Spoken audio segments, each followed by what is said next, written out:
So, Julie, how are you? Welcome to the show. Thanks. Thank you for having me. I'm so excited to be here.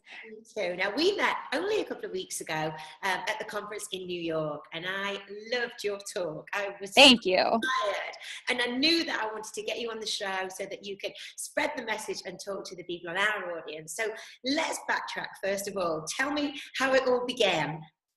How it all began for me to do this. Well, I was a young female athlete with many injuries, and I had lots of overtraining problems that I didn't realize were a problem until many, many years later. And looking back on it, my goal I'm a physical therapist, going to physical therapy school was to lessen the impact that being active in sports can have on girls and teens, but even so, prevent problems from happening in the first place. So at first I was like, oh, I want to, lessen the impact of their problems. And then I was like, that's not enough. We need to keep them from happening and keep everyone happy and healthy. So it all started with me, my own story. That's fantastic. I love that story. So where did Becoming in Practice, how did you start working with the teens from the word go? I was a swim coach for many, many years before I went to physical therapy school, and I loved working with middle schoolers. That was the girls from about 10 to favorite age group because they're so dynamic and changing all the time. And so when I went to physical therapy school, I knew I wanted to work with young athletes, and I did an internship at a local children's hospital here in Atlanta in their sports medicine program that was with only young athletes, and I just really got to loving them. I took my first job there, and then twice since then I've had 2 jobs, including my current position, where I really focus on teens, kids and teens, basically. So give me some advice for some of the instructors and people that are working with teens who may be watching this broadcast or watching this video. Any tips or ideas that you can share with us? Oh, wow. Well, for teens and kids too, I call them tweens, there's some not quite a kid and not quite a teen. I think that the most important thing is to understand that one day they will show up and be their 9 or 13-year-old self, whether it's physical, cognitive, or emotional. And then the next day they'll come in and be 33 in physical, cognitive, and emotional skill. And so you really have to be flexible and be able to fly by the seat of your pants and be very creative, but also very patient with them, especially when they come in very mature and adult-like. Remember that you're still dealing with a child, and you have to be very tender and calm and patient and just very supportive of them. And I think that my clients find that they can really talk to me and relate to me and have fun with me.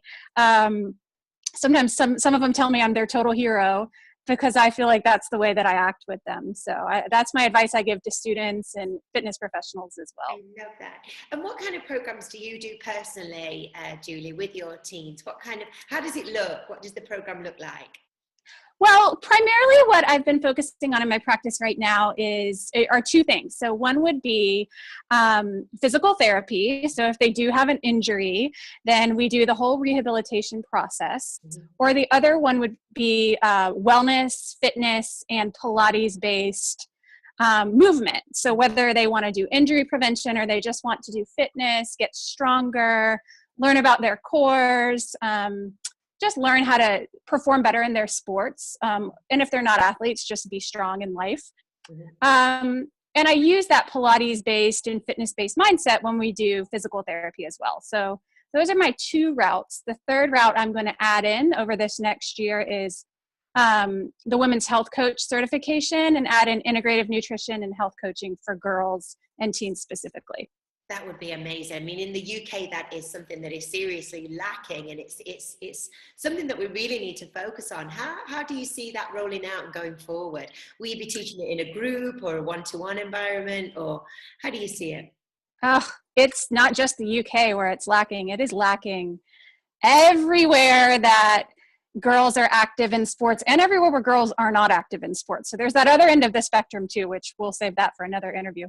But yeah, I see it rolling out. Primarily, I want to do a lot of online education so I can reach people everywhere, whether it's in the UK, whether it's in Australia, you know, anywhere, with online courses, group, definitely. Like, I want to have a girls Facebook group, a private group where girls can log in and ask questions in a safe environment and compare notes, like, hey, what's going on with your period? I don't know, this is what's going on with mine.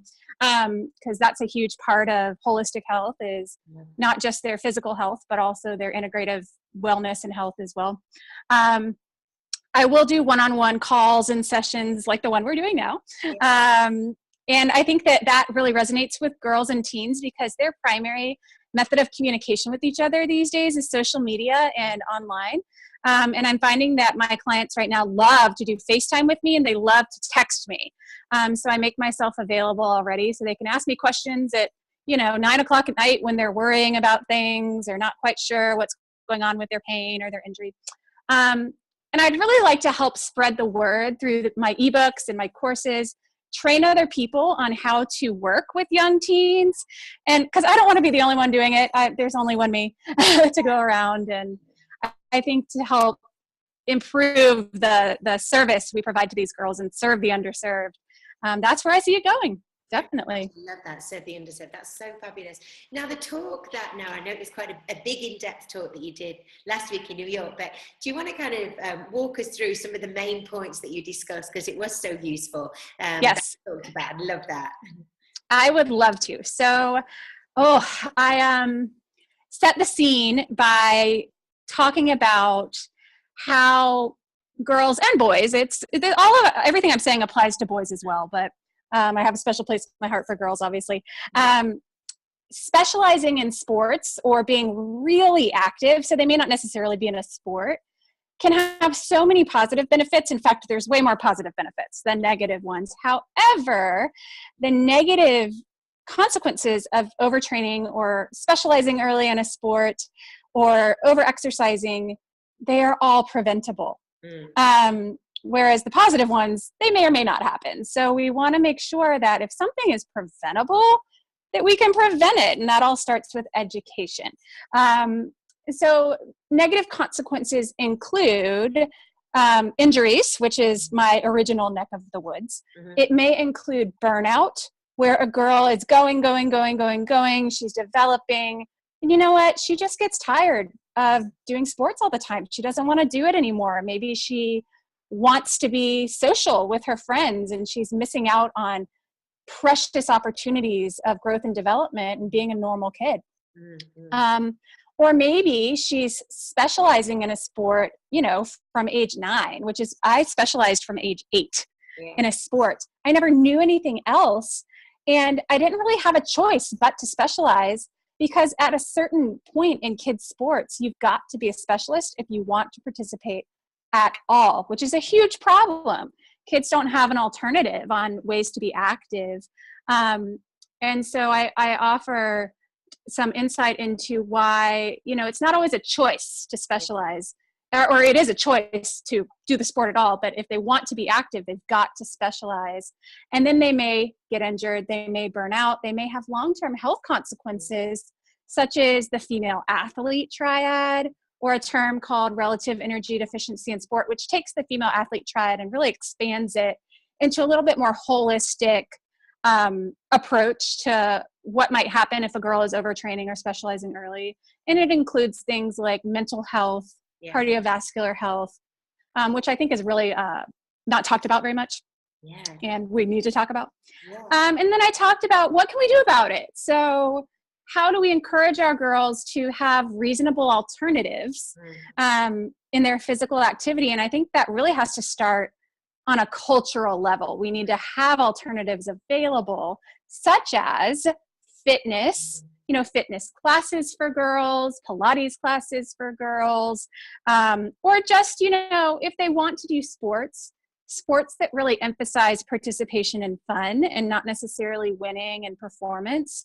And I think that that's starting to happen with programs like Girls on the Run here in the US and other programs, but it's so grassroots right now that we just need to include that.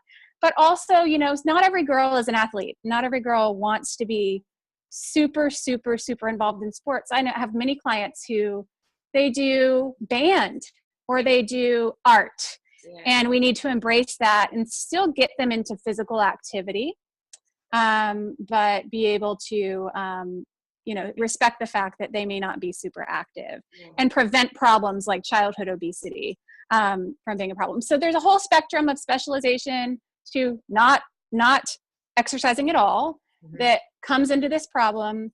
And ultimately it comes down to education, research, to the fitness community, to coaches, to parents, and then to health professionals to really serve this population. And that's pretty much the basis of what my talk was about. It's really interesting. Something that struck me, in your experience, do you feel that the girls want to participate, say, for example, it's in group fitness, but would it to be at school, or do they want to move away from the school and it be somewhere that's a different venue, a different place, so it's not in the school environment? In your experience, where do girls enjoy going? Do they want to go to the health club? Do they want to go to the local Y? Do they want to go to a church setting, perhaps, or a community venue? What kind of do you think the girls are actually looking for? That's a really great question. I think, honestly, that depends on the girl. That depends on the region and the city she lives in and what's popular among her peers. I have colleagues who do run girls' fitness classes, and they're in a private fitness setting. But I do also know that there's been some research done by the Pilates Method Alliance. So I'm a Pilates instructor as well, called Pilates in the Schools. And so what they did was, actually within the normal school day, was they provided elementary schoolers with Pilates programming as part of their normal curriculum. And those kids had better grades and they had better focus, and they loved it as part of school. So almost like physical education. And then, there might be areas of the world where kids don't have access to private settings. So offering programming in a school, an after-school program, for example, might help us reach more kids, so that, kids who can't afford a private setting would have the opportunity to do some type of girls' fitness. Yeah. I love that. I love that, the Pilates. I didn't realize you was a Pilates instructor. That's fabulous. So am I. And so are so many of people. Oh, I love it. So great. That's wonderful that you got a great response from girls enjoying Pilates, because we kind of think, in the UK, they want hip hop, they want dance, they want, cheerleading, they want Bollywood. But that's really refreshing, because Pilates is so inclusive. Everyone can do it. Anyone can. It is. And I think that's the key, isn't it? That's very much the key, that everyone can feel very successful in a Pilates class. That's brilliant. I love that. I wanted to pull back on an earlier point you make about the female triad, and just kind of explain to everybody what that actually means and the implications of that. Okay, so the female triad has been a term that's coined by the American College of Sports Medicine. Wow, I almost blanked on that.